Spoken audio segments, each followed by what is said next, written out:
Welcome to episode 3 of Luigi's Gaming Lounge. This week I asked the question, what are your top 3 favourite games? So that's what we will be discussing on this week's episode. This is Luigi 8 Mario and you are listening to Luigi's Gaming Lounge. I am joined once again by Out of Time Ecto 1 aka Andy, hello.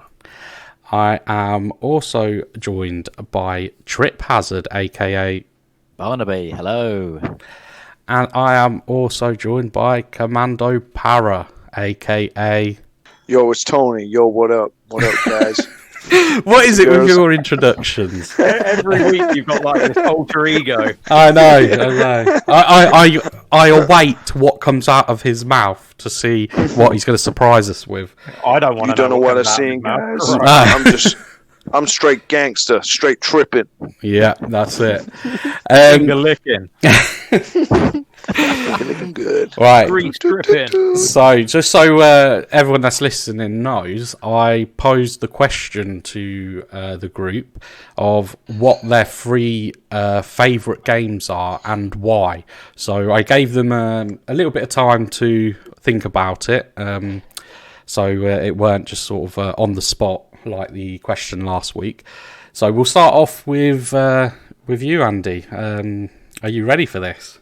I was born ready. I didn't need time. For me, your best game should run through you like blood. This is a very passionate subject of mine, and I'm ready to answer. Hopefully you guys agree slightly. Okay. All right, top 3 in no particular order. Number 1, Age of Empires. Not the series, but Age of Empires 2. Which in my opinion is one of the greatest real-time strategy games ever. Obviously I want to do some honourable mentions to StarCraft and Total Annihilation, but Age of Empires 2, they took what the original brought and basically built upon it tenfold. The new civilizations, new tech trees, the gameplay, the graphics, and also for me, the memories, online gaming with 56k dial-up, LAN parties and all of that. To me, Age of Empires 2 is cemented up there in one of my top 3 favourite games of all time. Second, Halo Combat Evolved, the original. Oh, yes. Again, honourable mention to Halo 2 as it's a fantastic follow-up on all fronts. Again, you could argue Halo 2 single-handedly supported Xbox Live during its infancy. Mm-hmm. But to me, Halo, it defined a generation. It was one of the best launch titles for a console, let alone a brand new manufacturer of a console, i.e. Microsoft. There was just as much thought and emphasis on the single-player storyline as much as the multiplayer aspect as well. There's absolutely something for everyone. For a first-person shooter on a console, they did things pretty damn near perfect. And again, for me personally, memories, loads of big friends gatherings, LAN gaming, and I was a legend at the original Halo. And not to be too humble, but I was. And the third game, Goldeneye. Going back to memories of friends all being around my bedroom at my mum's at the time. Obviously, the N64 introduced sort of 4-player console game into the masses. Fantastic graphics and gameplay for its day, the level design. It also had a feel of it being somewhat non-linear, although it was. There was sort of an open aspect to the level design, which, again, to me was something new. Had a really good a really strong single-player campaign. The multiplayer equally as strong. The music, soundtrack, audio was strong. I loved sort of the achievements and the unlocking based on the agent sort of difficulty level. I sort of see it as what Halo would have been back in 1997. I think that was when it was released anyway, 97, 98. Again, massive first-person shooter console title that pretty much did it perfect. And it's also a cult classic. I think not in my eyes, but for the majority. So they're my 3, but I also want to give 2 honourable mentions. One's already mentioned, which is StarCraft, another epic real-time strategy game, but also Baldur's Gate. Again, not the first one, but Baldur's Gate 2, the RPG on PC. That was a cracking RPG back in the day. And that's me done. Easy. Love it. I like it. You definitely knew from the get-go, by the sounds of it, what what would be your top 3. So Don't get me wrong, I love playing games. You know me, I'm a bit of a trophy hunter. I like to play games through as much as I can. Yeah. So I do like to think I I get a good gauge of a game from start to finish, not just the first sort of half hour and things like that. Yes, loads of games, like Fallout 4. I really enjoyed it. Is Fallout 4 the best of the games, best of the series? No, you got Fallout New Vegas and things. Yeah. But Fallout's had a few hiccups, but it still doesn't make it into my top. For me, my top sort of 3, maybe even 5, doesn't really change a lot, and they haven't over the years. Yeah. But what before I pass it over to someone else, I also want to give a few more honourable mentions, which are close to my heart. But these are arcade titles or retro titles. Okay. WWF Wrestlemania Arcade. Oh. That was a great game back in the day. And again, multiplayer wrestling, so simple but great. Yeah. Zombies Ate My Neighbors, a really good co-op title on Mega Drive, SNES, whichever console you had it on. And Crystal Warriors on the Game Gear. Ooh. Those 3 also have special places in my heart. I'll be honest with you, I've not actually played a couple of those titles. Get out. You mentioned. You're dead to me, Luigi. Yeah. It's your lounge. You should have all the games. I know. I'd better. So WrestleMania, was this arcade? Yeah, the arcade WrestleMania. It was never released on any console. Where did you play it? Say again? Where did you play it? I've never seen that machine. I played it at the arcade. Again, it's probably nostalgic childhood memories. Ever since I was a young child, maybe 3, 4, 5 years old, I used to go to Skeg Vegas with my nan, granddad, and mum, sort of once or twice a year. Yeah. And my nan, God rest her soul, was a massive bingo addict. So while she sat at bingo, I'd be banging the 10p coins in the arcade machines of yesteryear. There was like WWF Wrestlemania Arcade, Simpsons Arcade, the original like Mortal Kombat, Street Fighters, World Heroes on the Neo Geo Arcade. That was pretty cool too. I sort of grew up on arcade gaming. I never had like consoles until probably I reached the age of 8, 9, 10. So up until that point, it was actual physical consoles that got me into it was the opposite. I didn't play arcade machines until after I'd already played on consoles. Wow. Yeah. Same for me, actually. And if you ran out of money, you'd go around the machines waiting to see one with extra credit that someone had left in. And then it felt like winning a lottery when you were even when you were young, you were hunting a bargain. Yeah, exactly. Yeah. Oh, that's brilliant. That's right. No, I like them answers. It's really good. Yeah. Out of curiosity, Luigi, which games haven't you played? The Zombies Ate My Neighbors. Are you kidding me? I'm not kidding you. I think we need to educate the boy, Andy. That surprises me because that is, that's quite, again, it's got a bit of a cult following. Yeah. A lot of people love Zombies Ate My Neighbors. Yeah, it's quite popular in retro circles. Yeah. I'm just trying to think. Crystal Warriors? Yes, that's the one, Crystal Warriors. Now, that one is a bit obscure. I hadn't heard of that one until Andy mentioned it. Yeah, that is a bit niche. Again, I remember when I was 11 years old, I went to America and I brought an American Game Gear. And that was one of the games that I purchased for it. Yeah. And I remember playing it sort of in American and coming back and playing it. And again, I guess a lot of my titles are based on childhood memories now that I think about it. But they're obviously they're such iconic games that they've left a permanent imprint on my heart. Well, I can't ask any more from you, to be honest. I mean, that's what it's all about. There's plenty of games, like you said. There's loads of games that you enjoy and you love. But there's something about those older games, like there's nostalgia from those, that I feel it gives them sort of such high ranking. It gives it magic. Yes, yeah, definitely. And you can go back and you'd play Goldeneye now. I've still got a CRT set up with the N64 on Goldeneye. Oh, it's awful. It's awful to play. Yeah. But you've got to put yourself back into those shoes you were wearing in 1997 and how it made you feel then. At the time, it was amazing. Then. Yeah, when you compare it to things like Doom and Wolfenstein, it was light years ahead. Yeah. Very true. Well, thank you for that, Andy. I think we'll move on now to Barnaby. Your 3 favourites and why? Yeah, so I had to really think about this one because over the years there have been so many good games, so many classic games. I mean, how can you narrow it down to just 3? Yeah. But one title came to mind straight away, and that was the Super Nintendo version of The Legend of Zelda, which I think is one of the best action RPGs ever made, if not the best. Okay. Just because it's colourful, it's fun, it's imaginative.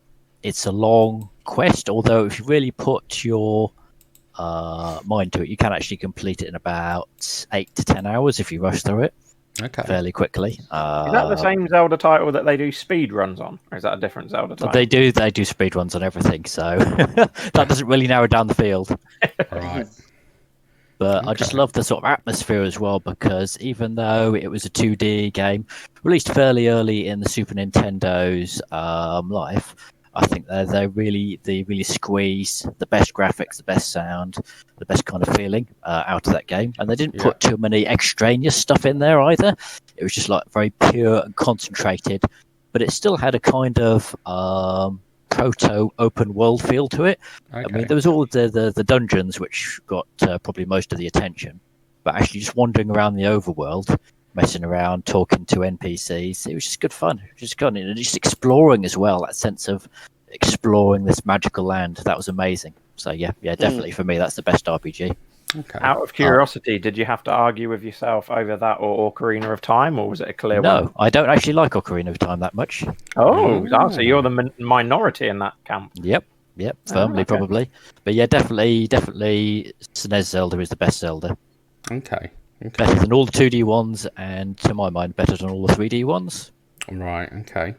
Well, I have a confession. You haven't played that either. No. Hear me out, guys. You played it for 10 minutes. Yeah, well, not far off. My first experience with a Zelda game, I was in year 5 at school, primary school, year 5, and it was a day when we could all sort of bring games in and things, and we could even bring a Game Boy in. And a friend of mine brought their Game Boy in with one of the Zelda games. And at that time, I thought it was brilliant. But then I didn't touch a Zelda game because I had, Sega Mega Drive, PlayStation, etc. I didn't touch a Zelda game until I believe it was GameCube after that. And I just couldn't, I couldn't take to it. I'm not a massive Zelda fan. I just couldn't. I've tried. You really do need to get out of this lounge, Luigi. I know. I'm going to get a lot of hate, I think, for saying that. But, I mean, I don't know. Maybe I just need to give it another go. Sam, who obviously joined us last week and may join us this week. Yeah, we'll leave that bit there. Anyway. Waiting for the tumbleweed. Yes, yeah. He's a very big Nintendo and Zelda fan, and he keeps trying to get me to play. So yeah, I think I'll have to revisit. The reason you probably never got into Zelda is because if you only play it for 10 minutes, you probably don't get past the intro. Very true. The intro is fantastic, though. It's an amazing 10 minutes. I recommend it. Right. Well, definitely. I think I'm going to have to go. Atmosphere. Yeah, I'll have to go through and have a look at that, I think. But yeah, no, that's a good first title. So second, Civilization on the PC. Ooh. So you could probably pick any of the Civilization games, but for me, I mostly played Civilization 1. Okay. And it was a simple, just really simple game. It's just 2D graphics, very basic. It was released early 90s. And actually, the first time I played it was just like a value re-release, so like dirt cheap as well. Yeah. But it was amazing how much stuff they'd crammed into this old school PC title. Yeah. I mean, basically, you could play the entirety of Earth's history, ruling over one nation, and you tried to either conquer all other nations or you tried to become the most technologically advanced. There were a couple of the main goals. And you got things to do like building wonders of the world, expanding your civilization, fighting off pirates and barbarians, developing new technologies, either making peace or making war. And it was just absolutely huge. And because you had a random world generator as well, you could say it had really infinite replayability. Yes. And it was a bit on the buggy side, and they did refine it over the years. But I think for my money, The original is where a lot of my fondest memories are for the strategy genre. Yeah, brilliant games. Yeah. They are. I don't know if Andy, I don't believe you've played Civilization, have you? No, that's one of the sort of series of titles that sort of bypassed me. I was very much in the same sort of era. It was Age of Empires, StarCraft, Total Annihilation, Command and Conquer, even Populous. You're an RTS boy. In games like that, yeah. God, Civilization bypassed me. In terms of Sims, it was... It sounds really bad. Never played Civilization, but I played like Sim Farm and Sim Ant. If you ever remember some of the really original Sim games. Okay. Yeah, I've heard of Sim Ant. I've never played it. Played a bit of Sim City really 2000. enjoyed Sim Ant. Well, the Civilization games have always stood out to me. I think I played. I want to say Civilization 2 to begin with. Yes. But that's when it went isometric. Oh, okay. But on the Xbox 360, I purchased Civilization Revolution, which actually got quite a lot of bad press, which personally I don't feel it deserved. But I think it got a lot of bad press because it wasn't released on PC, and secondly, it was a little bit of a dumbed down version, if that makes sense. But it was sort of console controller friendly, and I had a heck of a lot of fun with that game.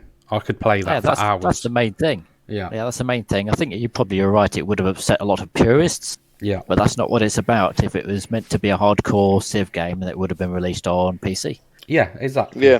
Yeah, and they obviously took that trailer and thought, this particular game that's been tailored for console players, it's different to what our PC players are used to, and that possibly they were worried that they'd ruin their reputation with PC players. I mean, that's how I see it. But yeah, no, great. That's a great second game for sure. Anybody else got anything to say on that second game? No, I've had better. That's fine. Oh, right. Well, we'll move to your third game.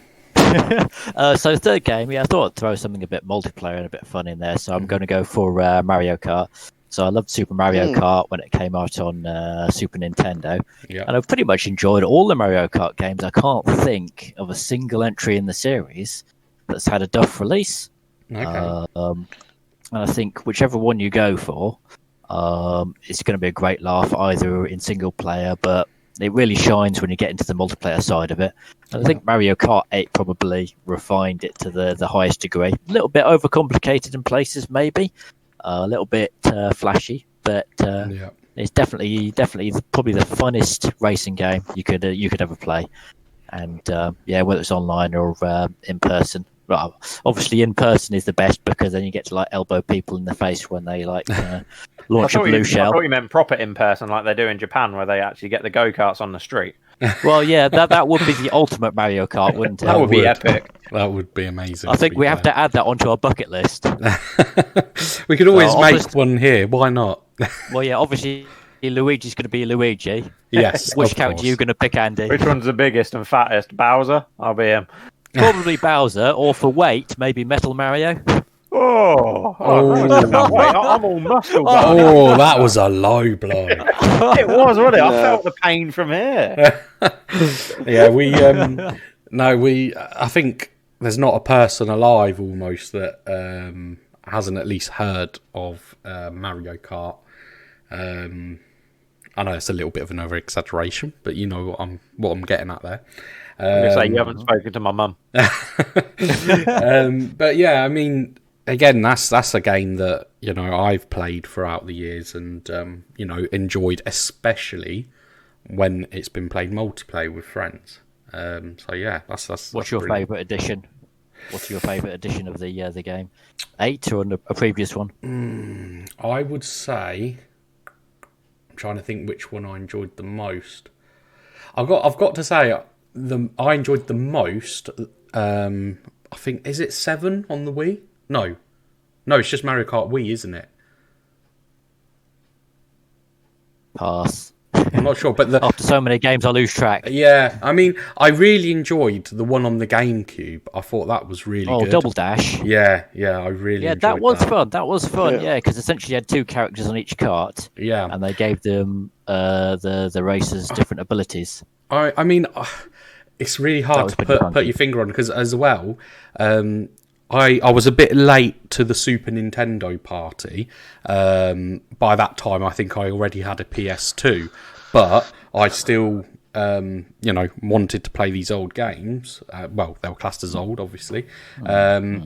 Classic. We prefer the term classic. All right, classic. So yeah, I had a PS2, but I found I was still playing Mario Kart on the SNES. So, I mean, that says something, doesn't it, really? It's true. There have been many imitators, but nothing to beat the original Mario Kart series. Oh, Out of curiosity, what's your opinion on Diddy Kong Racing? It's okay. Wow, that again, he's pulling the punches tonight, isn't he, Barney? Yeah. Because if I'm not wrong, maybe unpopular, but it's not my cup of tea. Let's see. He's called me fat. He's slated Ocarina of Time. Diddy Kong Racing basically pants. Oh. Yep. You're going to lose subscribers, Luigi, on the back of this podcast. Tell me about it. Oh my goodness. Please. Yeah, has anybody got anything else to say about Mario Kart, or are we done there? No, it's just a really good game. Yeah. It was very inviting for families, to get together, have a laugh, and I remember a couple of occasions where me and a couple of mates would meet up and have a couple of drinks, it's just a good all-round game, entertainment with a bit of competitive sort of edge to it as well. But there was no sort of fallouts. Well, why'd you hit into me? It'd be the case of that was a laugh, right? Same time next week, sort of thing. It was good. Yeah, no, I agree. Good memories. Yeah, well, thank you. You had no call-outs playing Mario Kart? No. You weren't playing competitively enough. Yeah. If it was but if it was Monopoly or Scrabble, obviously board games, then yes. Blood would be drawn. Yes. Yeah. No, thank you for your free games there, Barnaby. Thank you. Now, Tony. Tony. Well, again, this is no particular order, but I did make a slight comment when Andy was talking because he named 2 of the games that I've already That's fine. put down. And that's fine. Don't worry, Tony, it means we've got the best taste in the lounge. Exactly. Yeah. Yeah. That's me tonguing your balls. No. God. This is in no particular order, but I really had to think about this because I thought, right, I'm going to sit back and go back from today's game into when I was a child and really sort of sit back and go, what did I enjoy the most? What did I get hours and days and months and years of fun, and what would I revisit? Yeah. And for me, again, I've kind of got 2 in. It was really hard to. That's what she said. It was really hard for me to choose 3. So I've got 2 that are joined together, but they are a similar game in terms of strategy. As you guys know, and some of the listeners may know, I'm big into strategy games. And we spoke about Desperado, played that game. But for me, I loved Command and Conquer Generals and Age of Empires 2. It was that strategy game that you felt sort of part of the gameplay. It was all strategy based, invasion, also with building up a community. It was very, they took it to the next level and they learned from other games that they had previously, and they kind of evolved it. But I remember a particular time, and I'll go on to Command and Conquer for this. I remember when me and my friend, we would, have sleepovers, and we would connect the, I'd stake my father's laptop to his.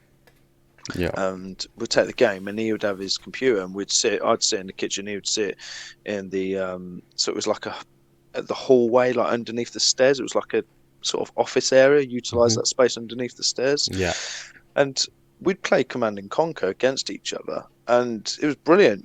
He would either be the Chinese, I'd be UN, or the sort of Iraqis, so to speak. And they all had their own strengths and weaknesses, and the Iraqis, for me, they would have sort of quad bikes, so they can go over the rough terrain where you had tanks or jeeps. They couldn't, unfortunately. But then you had different sort of specialist units, tanks. You got hackers. Some had miniguns. Some had the dual cannons on the tanks, the Chinese, and they had the sort of the sonic sort of sound of taking down aircraft and or healing other vehicles who are in its vicinity. And for me, I thought it was a brilliant game. You could take a sniper or any soldiers, put them into a building, but if it was a sniper, it wouldn't be detected, or providing that it didn't move, or you weren't up against an enemy that could track your location or identify your location, you wouldn't get taken out or by another sniper. And I thought it was brilliant. So that, and the same with Age of Empires, even though there's a bit more to that you had to sort of seek resources from corn, food and all that. And with this, it was mainly ISO containers, from generals. For me, I just have really fond memories of the two games, and especially Command and Conquer Generals, just playing that. And I'm surprised I didn't wore the disc out, because I was playing it against, the mission, so the campaign mission. It was crazy. I remember the videos. If you ever get time, guys, and for the viewers to view these videos, you'd see from like Red Alert, they'd have all these videos of the campaign. It'd be so distorted in the videos, and it was really crap CGI sort of background jobs. But you look at it and you go, they really tried to take it to the next level. And that was the one with brilliant. Tim Curry in, wasn't it? Sorry? That was the one with Tim Curry in, wasn't it? Red Alert? Yes. Yeah. That's amazing. And it's brilliant, mate. It's, you look at it now, you go, they really tried, and gaming's come a long way now. But in terms of that strategy play, I don't think another game has come close to Age of Empires 2 and Command and Conquer Generals. I don't think today's strategy game has come close to that. It's still, I think, ahead of the game. In terms of strategy games, I think they've really sort of put a bar, and they're above that. So that's that for me, really. I don't know what anyone else's sort of views are on them, what memories they have or what they liked about the game. I've never played Generals, but I played a hell of a lot of the original Command and Conquer. Hours and hours. But the sequels I never really got into until quite late on, when they released one that was co-op for the 360. I can't remember what it was. What was it, Andy? The one we played? Red Alert 3. Red Alert 3, yes. Yeah. Okay. I've myself, I have never played Command and Conquer, and I had a good friend at school. God. Yeah, I had we take a vote to rename this bloody lounge. I think guys, I'm going to have to go. I think we need to evict Luigi.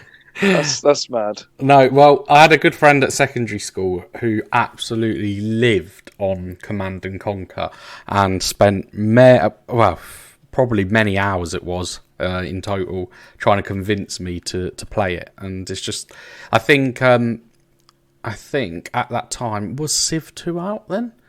I think so. I'm pretty sure there was a time frame. You see, so I was always like, oh, Civilization's brilliant, you need to play that. And so I was playing a good game that has a good following. It's just, like I said, never got around. It was kind of the battle of the RTS versus the turn-based strategy then, really. Yes, yeah, for sure. So that's my experience with that.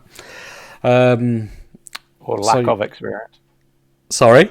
Or lack of experience in most of these games that are being mentioned. Honestly. You shut up. What's your third game? Well, no, they were joint, so I couldn't pick. I've got 4 games, but okay. I couldn't put them together. So, if you want me to, if you don't want me to share my next game, no, that's fine. Go for it. For me, the next one, and again, they're in no particular order. It was Gran Turismo 2. That was the next stage of, from Sega giving it a good bash with racing games and that, and they were good. But Gran Turismo 2, they had the first one. It was brilliant. The they had their sort of iconic sort of music when you were going through the garages, doing any sort of upgrades to vehicles. And then I remember watching playing Gran Turismo 2, and I remember watching online videos where they'd start recording the sounds of the vehicles, and I mentioned this in one of your previous podcasts. Yeah, and it was just brilliant. The whole concept of purchasing a car, you had like the second-hand market, you could do it was quite sort of engaging, and it was more sort of accurate, and where you had these different maps. So you had the Nürburgring, you'd have Silverstone, all the correct maps but the graphics was so on point. It was like next gen, from where you had Talking Touring cars. That was on PlayStation 1. I remember playing that, and I thought it was brilliant. I used to love Tokyo Gran Touring. Turismo. Yeah, Tokyo Touring. But the Gran Turismo 2 is fantastic, and I just really enjoyed playing the 24-hour races. Obviously, you put that into the pits and let it go on a cycle, and then get the achievements. But it was just the game for me was just really good. It was a really good two-player mode, where you had the bottom left or the bottom right, the gauges, so for accelerating, how fast you're going, and then you had the map as well. It was just a really clean and inviting game. It was very vibrant, colourful. It was it was the next game, next step forward of gaming, when you wanted to play with certain branded vehicles. Unfortunately, you didn't have the likes of Lamborghini and Ferrari. And I remember reading about this in a magazine as a child, and they had this for years, and I think they still have this going on. It's because they couldn't buy the rights to advertise those vehicles on their game, to be able to take sounds and professional drivers to say this is what it's like, and do what they need to do to create that game. Although in a way, I think that's probably Ferrari's and Lamborghini's loss. Yeah. So many people have grown up with Gran Turismo games that they're probably erring more towards those real life cars now than the former sort of top of the range sports cars like Ferrari. Yeah, definitely. Yeah, and we all enjoy. I like to think that a lot of people enjoy, like, your Formula One, your touring cars, your rally, Colin McRae rally, and even your Need for Speed. But I think for Gran Turismo, it was what everyone would look to achieve, or would use on a day-to-day. They would have a vehicle that they would probably drive to work, or that you would see at a forecourt, that you could potentially purchase as an adult, but take it on a track, and it would look like a day-to-day car, and you could do the modifications that you want, like today. And it was brilliant. I just really enjoyed it. So for me, that's all I have to say on that. But I just had hours of fun on Gran Turismo, and I saw it as like the life hack of the century is when you used to see your mate, and then you used to save their memory card onto your memory card to be able to have their vehicles, so you could achieve the next trophy or have a better vehicle, because you were too impatient to save up your credits to be able to purchase, an upgrade for that vehicle. And you go, I can just get it off my mate, and then you could just trade cars, and you'd go, well, I've got these two cars, you can have these two for that too, and it was really good. It was like a little life hack of like the century, but as a kid, you don't really know. It's like Pokemon for hot hatches. Yeah. Brilliant.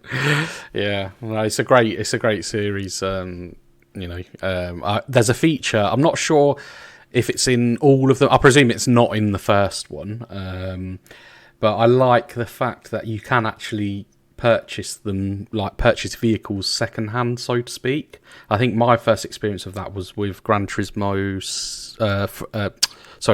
3. It was on the PlayStation 2. And you could sort of buy them secondhand and change the oil, get it cleaned, and everything. Yeah, because you had it with the concept when they brought the concept one out, and you had a lot of the muscle cars like the Plymouth, the Buick. I used to love the Buick when you had like a special American event. Yeah. And I can't remember the name of the track, but it was one that was based in the city centre, and it might be might be Abijah. I can't remember, but brilliant game. You know, you buy these vehicles, and I remember seeing an old, I think it was a DB7 Aston Martin on like the second-hand marketplace, and that's where they took it to the next stage. And then you had these concept cars, you had these sort of Le Mans cars, you had these, and some of them like Formula 2 cars on there, you know, that you could win as like a prize draw plus, you know, credits or money, you know, credits for upgrading your vehicle. And again, I think as the generation, you know, the games have gone on, that they've evolved and they've always implemented something else and they got better. And don't get me wrong, I remember the last time I played it, I think it was Gran Turismo 6. It kind of lost its taste. There was nothing more to give. I think they did everything they could, and it was like another. Well, PlayStation 4's out. We better you know, bring out this game, and it was kind of a bit bland for me, and I was a bit, you know, somewhat bored at the time. So I've not revisited, but Gran Turismo 2, just going by fond memories and where it was at the time, brilliant. Very good. So that's number 2. So what about number 3? Yeah, so if anyone knows me really well, it's Assassin's Creed Black Flag. So the reason why I've picked this one, again, Assassin's Creed 2, Odyssey, Unity, you know, Origins, Brotherhood, you know, all brilliant games. I've played them all. You know, it's like Prince of Persia, you know, that was a brilliant game. But for me, Black Flag, I spent hours playing that and, you know, customizing my ship. I just remember being really sort of interested in that game, and I think it's because I watched at the time the Patriot when that came out very recently, near that, the first time ever. I think I had a bit of a sense of feel because it was very sort of, a bit more like a Civil War sort of English war sort of setting in that genre. But it was the fact that you could customize your ship, you could tackle other ships, you could take on board their loot, you could sell it, you know, sink their ship, or, you know, occupy the ship as a whole, and also go on land and still do these side missions, climbing buildings, they had a couple of special moves compared to Brotherhood that they put in. I will put my hands up, I've not played Valhalla, but as we discussed several months ago before the podcast started, you know, that game was retailed around £70 to £100, you know, depending which one you went for, the ultimate. And I would like to still put that on. It's funny, I was only speaking the other day about this to my friend, and he said, and he's not a big gamer, by the way, but apparently in Valhalla that they've got a scene that's part of the Nene River in Peterborough. I don't know how true that is. I need to look at that. I still haven't had time to look at that. But yeah, really. But Black Flag for me was a brilliant game. I spent hours on that game, and I was hooked. It was just a game changer. Again, they took it to the next level. It's still, you know, Unity for me was a brilliant game as well. I really enjoyed that. But I think Black Flag, because you had this massive, you know, instrument, this at your arsenal, you know, cannons, you had this ship that you could control. It was just it just give you an extra sort of bump, a bit of power, you know, to go, right, I can, you know, if I'm tactical about this, I could potentially take out this ship. Then you had like side missions, you had other missions that you could go out and, you know, seek treasure, or you could go off, and there was a couple of ships, there was 2 of them, there was something like an Ark Royal and something, and they were sailing side by side, and they had, you know, I think like 50 more cannons than you, and they'd come chase you, and they were quite fast, they were heavily armoured, and I never managed to sink them. However, I gave it a good bash, and 9 times out of 10 I would sink, but I remember giving it a good bash, and I really damaged one of them, but the other one that was at the side of it, I still yet needed to sink that or damage that, but never achieved it, and that was something that unfortunately I never achieved. But it just gave so much to you, that game, and I think I don't think I don't think they're done yet. I think there's going to be a few more eras that they'll go through, but I think they'll remaster that eventually. And if they don't, then obviously they've got something in the pipeline. But it was just a brilliant game, and I think all the sequels, all the games that they've brought out, the Assassin's Creeds from 2, 3, Brotherhood, Unity, Odyssey, Origin, they've all been fantastic. But Black Flag, like I said, fond memories that stands out for me. Yeah, very good, very good. Yeah, I'm a fan of the Assassin's Creed series. I purchased the original, and it was like nothing I'd ever played before. Bought it obviously for the Xbox 360, and it was one of those, like I said, because I've not experienced a game like it. Fantastic series. So that's good games. Anybody got anything to say about Assassin's Creed? I'm sort of joining your camp on Assassin's Creed. I've only ever played one of their games, and that was, I can't even tell you whichever it was. It was on the 360, and it was like a prequel teaser before the full game. It was like a released game on the sort of Xbox Arcade, but it was sort of like to connect the previous story and the new one that was due out. I think Metal Gear did a similar sort of release. But that's the only one I've ever played. However, I did enjoy it. But I have no idea why I've never picked up another one since. You're missing out. I mean, Assassin's Creed 2, for me, and it's not, I'm not being biased here, it's not because it's based in Italy, but Assassin's Creed 2 was awesome. It had Leonardo da Vinci in the game, if I remember rightly. Just fantastic. And the character you play is called Ezio. And there's just the story and everything. Oh, it was spot on. I must replay that. I'm going to on PC. But Barnaby, are they games that you've played or? No, I'm afraid I'm doing a U here, and I haven't played them at all. Oh my! Right, we have got to come to some sort of agreement that I will try the games. I have actually got them, but I've never actually played them. They are sat on my shelf. Oh man, have you got number 2? Possibly. I lose track of which games I have. Okay. Arnie's house basically looks like Blockbuster Video, but without videos, he has games. Fair enough. That's quite cool. I'd love it if mine was like that. All right.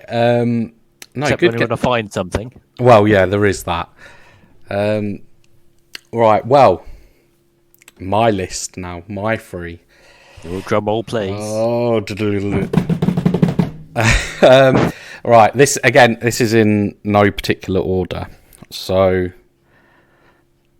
the original Roller Coaster Tycoon on the PC. Yeah.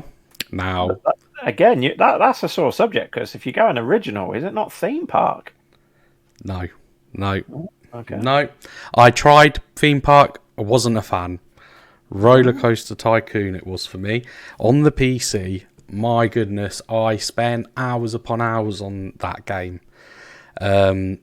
Just, being in control of the park and creating a theme park. And I loved the fact that you could click on the individual visitors to the park, and it would give you all sorts of stats, and if they were sad, angry, happy, or they were trying to find something. I just thought it was amazing. And you had to keep the rides running, so you needed engineers, you needed park cleaners, people would throw up after the rides, bins would overflow. It was, I still to this day, I play it. I own Roller Coaster Tycoon 1, 2 and 3, all the deluxe editions, only because they were really cheap to purchase. And I've never touched 2 or 3 because I just don't feel like I need to. Because I load up the first one and I'm just away.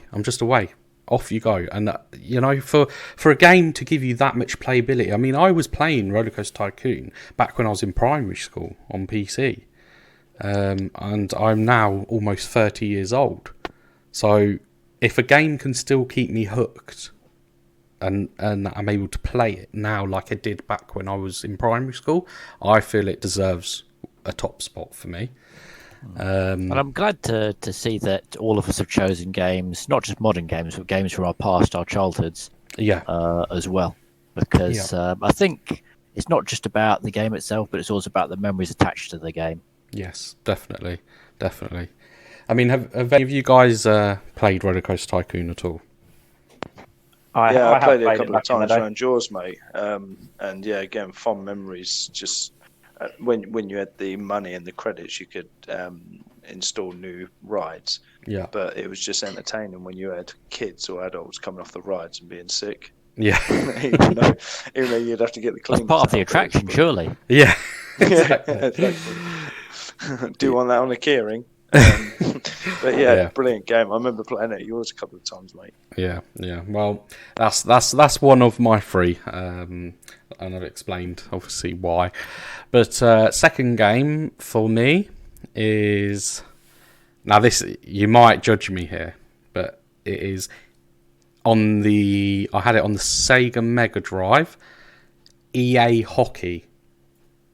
I used to love the EA Hockey games on the console back in the day, so I fully support that decision. Now, EA Hockey, I believe in America it went under the name NHL Hockey. Yeah. But yeah, it's not the one that has any number next to it. It's literally just the one that was released as EA Hockey. It's the same as the original FIFA football, isn't it? Yes. It's before they added numbers and that. Yeah. That's right, yeah. Again, that is a game that I had. I believe I got a Sega Mega Drive on my fifth birthday.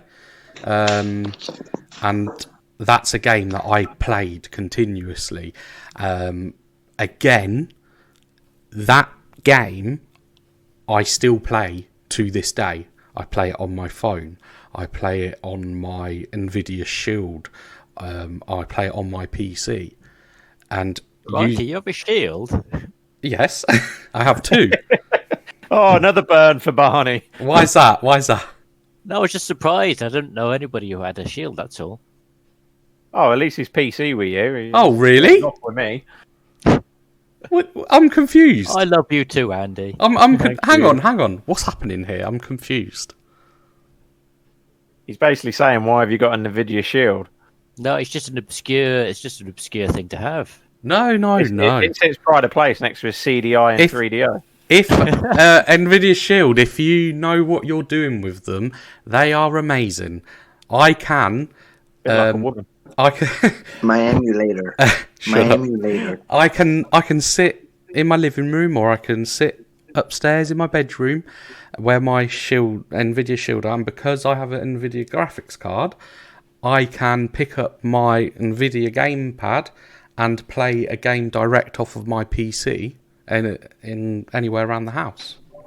Oh, it's similar. That's not all you do with it, mate. Yes, Steambox. It's similar, but it works through because you can get on there. You also can install Steam Link, which I have installed as well. But there are some very good front ends for emulators on there, which I won't say too much on that, but yes. So if you like retro games, it's very good for that. I'll have to. And any authorities listening, Luigi's address is and his IP address. No, not at all. It's only for playing backups, yeah. Of course. You've got all the original copies. Yes, I do. I do actually. I have a load of them in my garage. You could just. You could just get yourself something like is it a Raspberry Pi? A PI, yeah. But it doesn't do the same They're job. much cheaper. Yes, but anyway, I'm not having this conversation about Nvidia Shield. They are so worth it. And when you guys are around, I will show. Someone has to buy them, Luigi. When you guys are around, I will show you what they are capable of. Anyway, and we promise to try not to fall asleep. Yeah, okay. Anyway, right, moving on. So yeah, EA Hockey, like I said, I still play it today. Again, a game that can keep me hooked from years back since I was 5 years old, that's worthy of a top spot. I like the fact that you can get into a little fight in the game. If you knock somebody over, you've really hit them hard for no reason or something, you could start sparring. But yeah, brilliant game. Here's a question for you. Do you think they've overcomplicated the mechanics of sport games nowadays, i.e. the hockey games? Because I used to love just a simple pick up and play playability. It was like an arcade hockey game. Yes. Yes, you had the genuine teams, and back in its day, you had the feel of being in the rink and the stadium and that. Mm-hmm. But nowadays, there seems to be just overcomplicating the controls, where it takes the pick up and play joy out of it, I think. Yeah, no, definitely, I agree, because I tried to revisit later sort of games of NHL, because I enjoy EA hockey so much. I thought, I'll give a go. I think it was on the 360 I tried a more up-to-date NHL game, and I just, like you said, I couldn't get on with it. And I think that's the thing is, I've never, as 5-year-old child living in Britain, hockey wasn't really a thing, back when I was 5 years old. So you didn't watch hockey on TV at all then? No, this is what I mean. So it's not like I had a passion for hockey or whatever. It's nothing to do with that. It's solely the fact that this game, like Andy said, pick up and play, simple and fun, and that's what, especially back on the Mega Drive, that's what it was about, simplicity and having fun. I even remember playing it on the PC with friends from school, and we'd have like half the keyboard each. Yeah. And we were playing like 2-player on a hockey and that. Yeah, that's what I mean. It was so cool, but I agree. I feel they've overcomplicated, well, with the hockey games at least. Like I said, I had no interest in the sport outside of the game.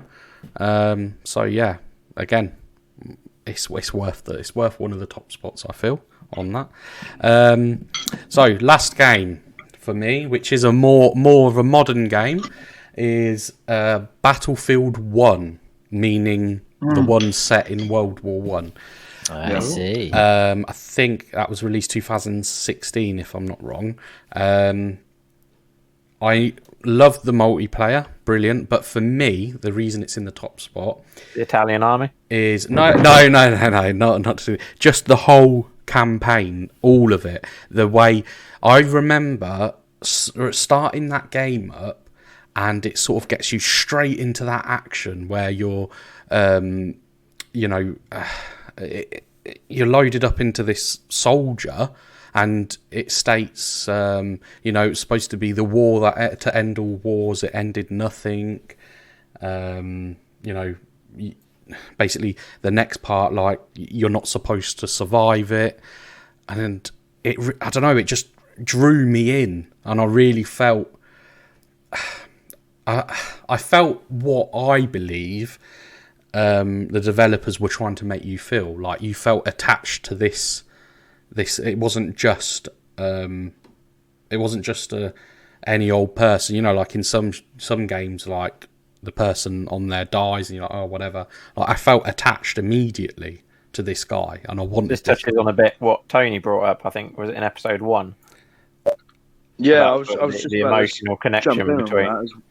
Yeah, that's what I mean. It had a history. It's got that history sort of content.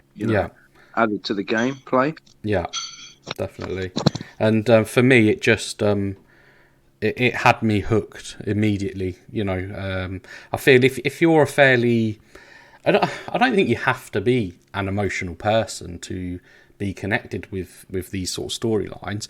But if you are, you sort of really do sink into them. And and the way once the character did die, it would sort of zoom out, show their body, and say their name and their age. And there were soldiers that on the game, there were soldiers that were like 18, 19, 20, whatever. And the fact that it put a name and it put their date of birth and the day they died, you know, and you saw what an age they were. Oh, it just, I melted. I just melted. So, for what that game did to me, that's game number 3. So yeah. And what do you guys think about those 3 games? Well, we've spoken about the other 2. What do you think about Battlefield 1? Yeah, I think you hit the nail on the head. I think today, even though it's more of a modern day game, it really does help you appreciate the actual events that took place with a bit of a history behind it. Yeah. But then you are thrown in the mix, and I think what the beauty of that is, from experience, is you could be on patrol, and then the next minute it could be just hailing down with, you know, fire from above in front of you, IEDs or, you know, grenades and that. But it could just be kicking off, and you're like, crap, because you don't have 360 vision. You know, you're trying to use your full eyesight from your peripherals and that, you know, trying to, you know, keep your eyes forward or at the target or in front of you, but also use peripherals to see if everyone else around you is okay, you know, on oncoming sort of dangers. So, yeah, for me, and just obviously, like, again, history, because it's important, because you have these sort of, like, we go back to Assassin's Creed, you've got Odyssey, Unity, Origin, but they're all set in a time period. Yeah. And it makes you appreciate that time period. Yeah, now, definitely. With Battlefield 1, it makes you appreciate that. So when I talk about modern day conflicts, it still has, you can still relate to it. And there was a documentary about that with a Royal Marine today, to a soldier that fought during World War II, sorry. Yeah. And it was a service lady as well who was in the Navy, medic, and they just talked about stuff, you know. And this was during the Falklands. Yeah. And they just talked about it, like, even though the scale of it, of deaths and, you know, countries that were involved in what kind of war conflict it was. Yeah. There's still, you know, lives lost, battlefields, you know, gunfire, those who have been affected back home. So with what Battlefield have done, Battlefield 1, the creators of that, I applaud them, because they have taken the time, because you can't have, it's not history, you know, it's not the History Channel. And they go, oh, we'll learn about this. It can't be a full documentary, but what they've done, they've given you a history sort of context of what happened, of actual events. Yeah. They've managed to Google Maps or use some form of system, actually go there and get a sense of feel, like the beach in London, or the battle that happened in northern Italy, you know, in the mountains. You know, it gives you a sense of feel, and you go, bloody hell, fair play to, you know, the men that fought over there, and obviously those who are back home trying to defend the land workers, men and women in the armories. So, yeah, what they've done, they've really, again, I say it quite a bit, but they have paved the wave of gaming to go, going to give it a bit of a history content, something that touches home, and then from there, we're going to get straight into the game. So there's an element of enjoyment and strategy playing, but also a history lesson. So you're not going, I can't wait to take out, you know, eliminate that enemy. It's more of a competitive game, if that's the best way to put it, but on a realistic basis. So, again, completely agree with your decision on that, mate. Sorry I've taken your airtime. No, it's fine. No, it's fine, mate. No, I agree on everything you're saying there. I mean, that, you know, like you said, they've been quite responsible with what they've done with that game, in the sense that they have given you a bit of history there. You know, they've not just gone, bang, here's a load of soldiers, just go and kill them, you know, and when you die, that's it, you just go to another soldier. Like, you know, those little details of zooming out, seeing the dead body, you know, the name, the dates, you know, that adds a lot to the game. So yeah, I like it. Gives it character, and a real nice signature. Yeah, that's it. Bless them. Right, well, that's our three favourites. So before we do wrap it up for this week, there are a few bits that I sent through from the last week. I mean, is there anything on there that anyone wants to discuss or is happy about? Age of Empires 4 finally looking like it might be released. I knew. I was you wondering were- when you're going to Free Game chirp Pass, up with that. Yeah. That's been in production for a long time. Yeah. I mean, because that's going to come to, I'm guessing, Xbox console, isn't it? It's not just going to be I PC. thought it was only going to be PC. Oh, is it? Oh, okay. I may be wrong. I haven't researched, but I can't see him pulling off an Age of Empires on a console. Oh, okay. No, I think it'd be too complicated with everything you've got to do. Yes. Moving the mouse. Just for like grouping of your military, for Yeah. example, like your Control 1, your Control 2, your Control 3 to get your different groups. Yes, I it can't does. see how. Yeah. I've just seen it does state here the developer has stated that Age of Empires 4 is coming to PC in late 2021. So yeah, and I've got to save it for a PC now. it says it will offer 8 civilizations from launch. So yeah, it's looking good. I mean, I'd like to get into that. I've played the original Age of Empires, which I really enjoyed. But that's definitely a game that I will look to get into. Yeah. It's amazing. If you can get all 4 of us into it, it's amazing. You should do like 2v2. Okay. I might have to dip my toe in. You can combine your bases and things like that. Share resources, get a trading post set up. Yeah. Yeah. Oh, get me semi-lob on thinking about it. Exciting times. Does anybody else want to touch on anything within there? I want to touch on the day before, back on that game. Okay, yeah. After that, everyone putting their comments and suggestions in and their opinions on the game that we spoke about in the last episode 2. Yeah. Episode 2 podcast. I really took myself away, and I was quite harsh on the game. But again, it's just going by the impression it gives, obviously, of gameplay that's been done by the creators to give you a feel to help with the trailer, and also from other reviewers, reviewers who have given their sort of opinions on it, and just looking at how gaming's been over the last over the last decade, and and with the pandemic, and they're rolling these out now, and I think they've got more time to sort of develop these games because we are kind of in a weird situation. But Yeah. I watched a few more videos, and saw some comments on YouTube of other streamers, but this is the place to be. This channel is the place to be if you want good content, people. Of the course, viewers of are course, listening. Of course.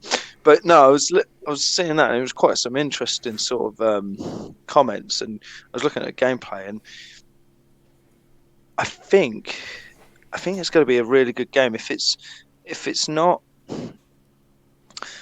as long as they iron out any bugs, they really take their time with it.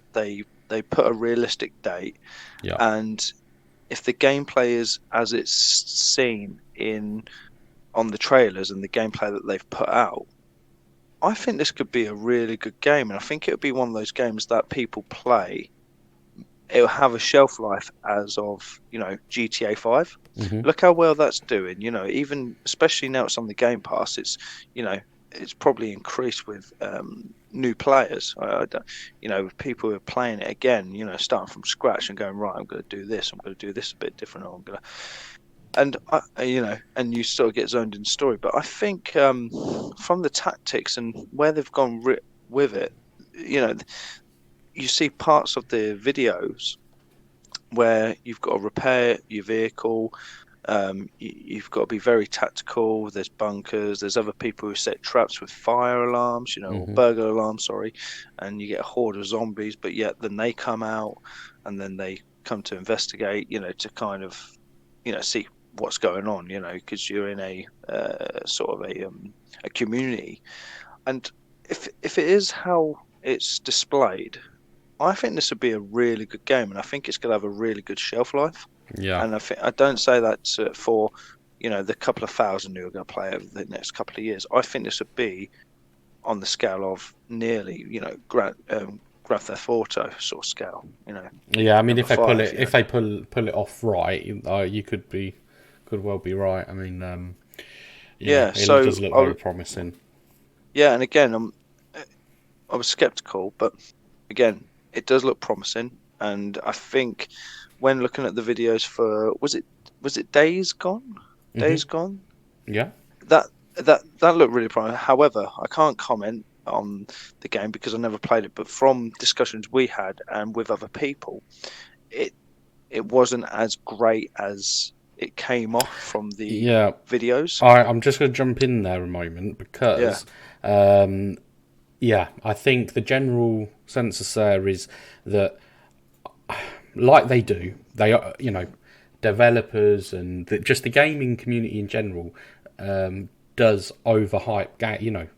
It happens. Games are overhyped, and I feel that was a little bit victim to that. I mean, I've heard it's a solid game, but it's not like the absolute wow factor that everyone was expecting.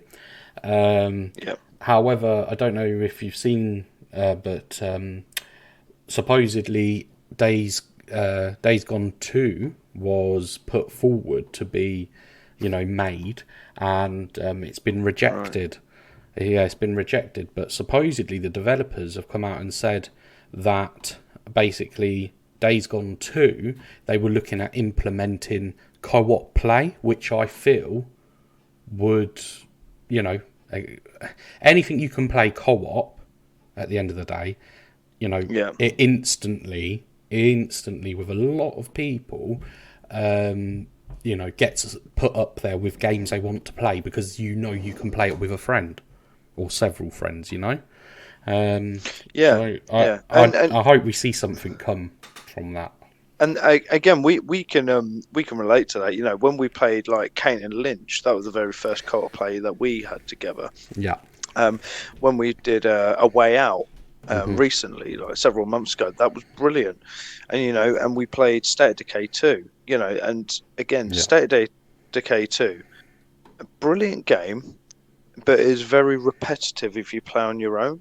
But when you're playing with a friend, you both kind of go, "Oh crap! There's a juggernaut." Or you have a little laugh with each other, and you kind of go, "What are you doing, mate? Get in the vehicle.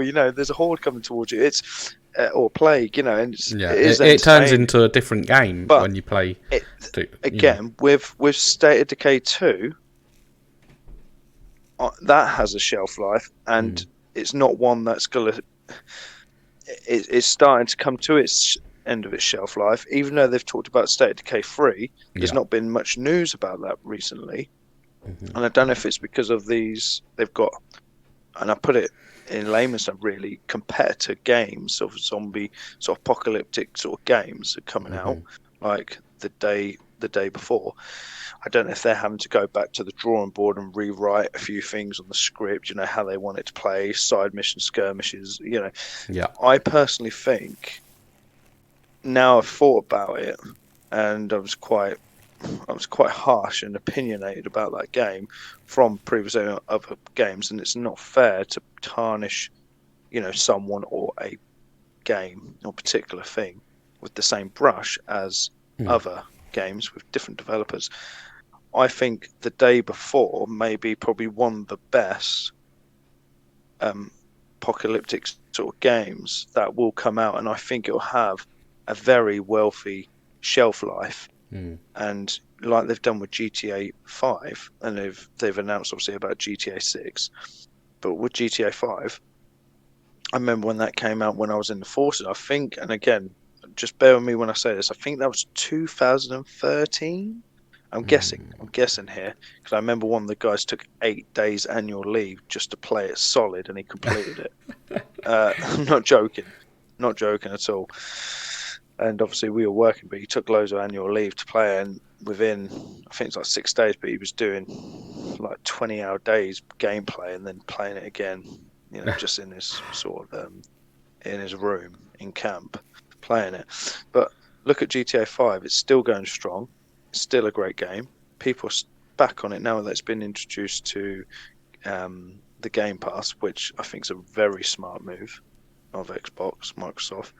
But I think Days Gone, the day before, sorry, I think it's going to have a good shelf life if it is as it's displayed or advertised on these streaming sites and YouTube, what they've put out. I think it's gonna be good. I think it's I gonna be good. really mate. hope so. I really hope so. I see a lot of potential. So let's everybody keep our fingers and toes crossed for that game. Yeah, well, it's like DayZ. We look at DayZ. That's a good game. Yes. But again, that's very open. That's very, how do I put it, windswept. It becomes quite sort of repetitive, like State of Decay 2. But with the day before, from the videos, like I said, it does look very well built, very clean, very crisp, stuff that you could relate to, whether you live in the United States or not. You see stuff on the news, on the media, or if you've been there yourself, you can go, yeah, that looks like 51st Street, in America, or Brooklyn, or this looks like a ranch, and you could probably relate that to somewhere in like the Highlands in Scotland. But I really hope, like you said, I give it my support now. I really hope it's a great game, and I really do hope it has a wealthy shelf life for any future developers to go right. Day before, they really sort of changed things up with the zombie sort of games, apocalyptic. So right, we've got a good sort of idea of what we want to do similar to that, but we need to implement this, or maybe we should think about this, more wildlife in the gameplay. Hopefully they'll do something like the film 28 Days Later. Brilliant film to this day. If they could do a UK version, again, I think even though we're a small country in the grand scheme of things compared to America, Canada, Russia, France, I think it'd be cool if we can have some form of European UK game. I think that'd be really cool. You never know. It might. Let's pray and hope. Let's pray and hope. Nice one. So that's the day before spoken about. Is there anything else anybody's wanting to speak about? I want to. Sorry, I'm jumping in again. Oh, yes, that was it. No, Barnaby. Yeah. Go for it. Go for it. It's probably not going to happen, but Goldeneye remake would be immense, I think. Yeah. Well, what was it there? It says the trademark has been renewed with intent to use. It says. Indeed. Although it has been remade once before, and I wasn't overly keen on it because it came across as a bit of a Call of Duty knockoff. Yeah. So I think they need to go back to the roots of it and just maybe update it so it uses proper twin-stick controls. I don't know if you've seen it all, Barnaby. Now I'm just going to give myself a little shout out here. I have streamed GoldenEye Source I've heard about Twitch. That. Yeah, I've on Twitch. Follow me, Luigi 8 Mario on Twitch. Get at that right now. Right. Anyway, and how does it?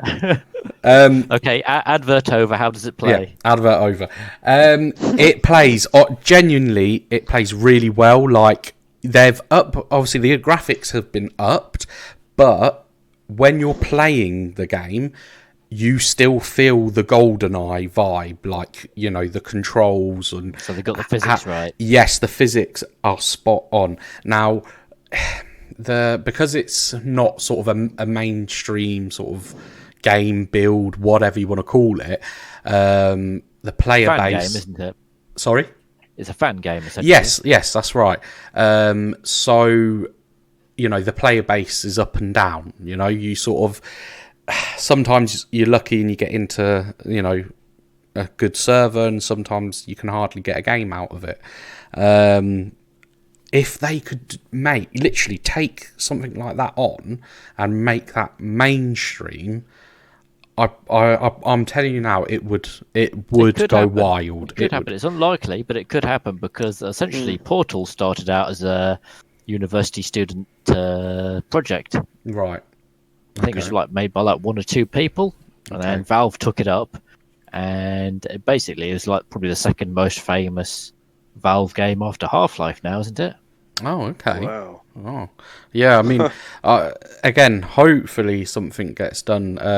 I can only go off of the gameplay from the Goldeneye Source game, and the amount of fun. And even though it's not the exact same as the N64 version,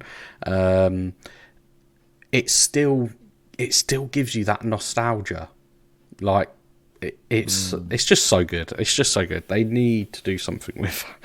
I'm fanboying a little bit because I do love GoldenEye. Back to Barney's most popular Valve games. Yes, yeah. What about Counter-Strike, Team Well, Fortress, yeah, I Left forgot 4 about Dead? that one. Yeah. Well, yeah, I forgot about all of those, didn't I? Yeah, you. Valve were pretty consistent by churning out It's these true. games. Yeah, It's true, but they need to do. They need to do a bit more. I mean, they never really utilised after Left 4 Dead 2. They never really utilised that engine, but you could have done so much with it. You could have done like a Western-themed multiplayer co-op game. You could have done like a sci-fi Interesting, co-op game because they had that great engine. Yep. And then they kind of left it. Just needed to change the textures and that, didn't you? Exactly. Yeah, I would have still bought them. Yeah, definitely. Yeah, the gameplay was so enjoyable with the Left 4 Dead series. Yeah. Yeah. No, Yeah, I agree. thought it was a brilliant game. Right, let's have a look. So, yeah, there's nothing else really. I mean, it's been a bit slow in regards to gaming news the last week. A lot of it's sort of hearsay. Anything new on the PlayStation front? No, didn't think so. Well, moving actually, I will touch on this. Sony have been a little bit vocal. Well, I say Sony, inadvertently through other people have been vocal, that supposedly they are working on an alternative to Xbox Game Pass. They've finally realised the error of their ways. Well, you see, there's a lot. There's a lot of Can pros they and afford cons to give away the access? But it's like people will say, basically, they don't have to follow suit. At the end of the day, Sony, they are good. They are good at what they do, and their exclusives. I played. What did I play the other day? Yesterday it was, and I never played it before. And I believe it's a Sony exclusive. It's called. Detroit Become Human or something like that. Is it Detroit? I've heard of that. I've not played it. I've got it downloaded, never played it. Oh Not my! played Right, it. Andy, if you've got that downloaded, I'm telling you now, you would love it. I just know. It was on game. It was on the monthly PSN games a while back. Oh, was it? Okay. But yeah, I played it through because I've got the PS Now subscription, which again is a little bit really like the Game Pass, a little bit. But yeah, I thought, you know Just what? a bit shitter. Yeah, well, I thought, well, I'm not going to download it because I had the option to, because it gives you the option to download or stream. I thought, I'm not going to download it. I don't know if I'm going to like it. I'll stream it first. And see how I get on. And immediately I was hooked. Maddie, my wife, was sat next to me. And, the story... Apparently the story is supposed to be amazing in that game. Yeah, honestly, again, from the get-go, it has you hooked. It has you hook, line and sinker. Honestly, I'm planning on playing this one all the way through. And that is saying something. Give over. That is saying something. Never. I'm telling you now... It is being downloaded. Well, actually, no. Do you know what? I'm gonna fully play it. It's backpedaling, lads. No. Hang on. Hear me out here. I see. This is where PS Now has got me hooked now because I played it in my living room on my PlayStation 4. Obviously streamed it from PS Now. So if I download it and I play it downloaded on my console, I am restricted to playing it in my living room unless I remote play from my PlayStation to my PC. If I keep it solely on PS Now, so it's in the cloud, then I can play it on my PC. I can play it in the living room. I can play it in my bedroom. I can play it wherever I go. You've got that flexibility honest, then, haven't you? Listening to your gaming setup confuses the fuck out of me. Why? Like, the amount of Shield, Xbox, PC, Yeah. PC Yeah, but that- bedroom, multiple screens, Emulator. cloud this, but- mobile phone. It's like, Jesus Christ. If you needed a hose pipe, you'd have about 17 of them to water your garden. I Yeah, might connected, never know. But this is the thing. All of these devices, you see, that I have, are, you know, I've spent my time to ensure that everything talks to each other. You know, everything is free flowing. I talk to the wife, and I only have one set of hands, so I only need one controller and one screen. But you know what I mean? Like, you know, sometimes I don't want to be sat on my PC. Sometimes I want to sit and chill on the sofa. I might want to go and lay my legs up on the bed, you know, or sit on my PC in the bedroom, even, you know. And it gives me that flexibility that no matter where I am, I can switch a game on and play. You know, I'm not stuck to one area. But yeah. Anyway, Your house looks like Blackpool Illumination. Exactly, and I'm happy about that. In a way, I can see where Andy's coming from. It's nice if you just have like whatever device you've got, just turn it on, and all the games that you want are there. A bit like with Netflix, and I can see that happening maybe in 10 years' time. Yeah, but that's what I've done. Subscribe to a service.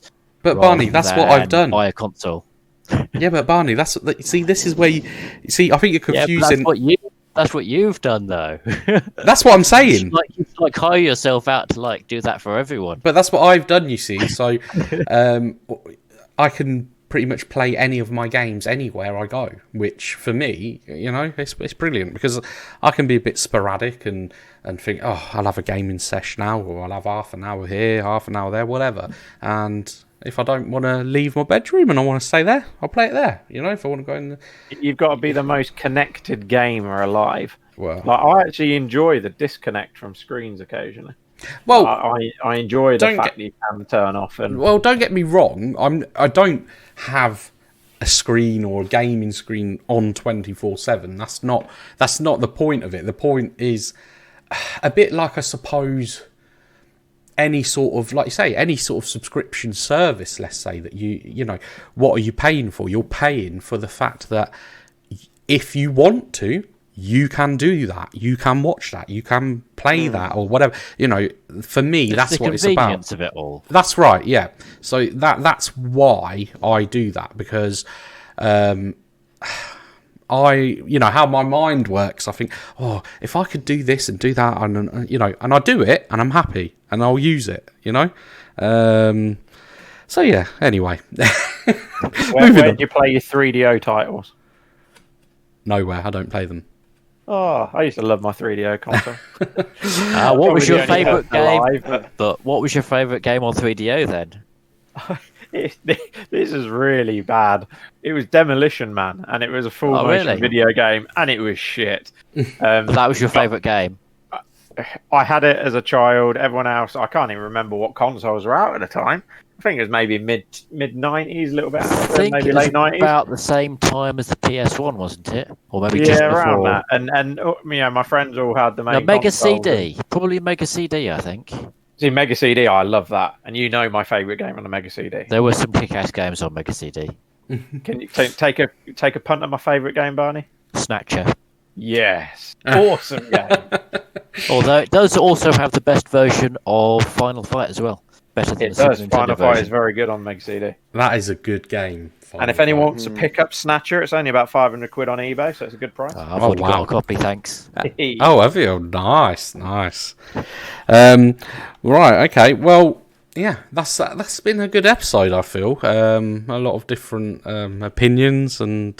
yeah, and I think we've got a bit of a background for ourselves as well. Yeah. I think it went a lot smoother without Sam being here.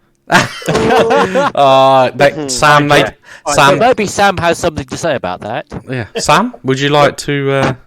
Oh, no, he's not here. Okay, never mind. No, hopefully he can join us for the next one next week. But yeah, no, thank you very much for joining me, guys. Always a pleasure. Appreciate all of your inputs, and without you guys, there wouldn't be Luigi's Gaming Lounge. So yeah, so I appreciate all of you. And see, friend. But yeah, so just a reminder, people, hit me up on Twitch, Luigi 8 Mario. Or just hit him, he's not first. Or just hit me, whatever. At the moment, I have 3 scheduled streams a week, but there will be sporadic streams in between those as well. So yeah, go check it out. But thank you very much for listening, and we will see you on the next episode next week. Bye for now. Peace out. Bye-bye. Peace out. Yo, peace out. Peace out. That has been episode 3 of Luigi's Gaming Lounge.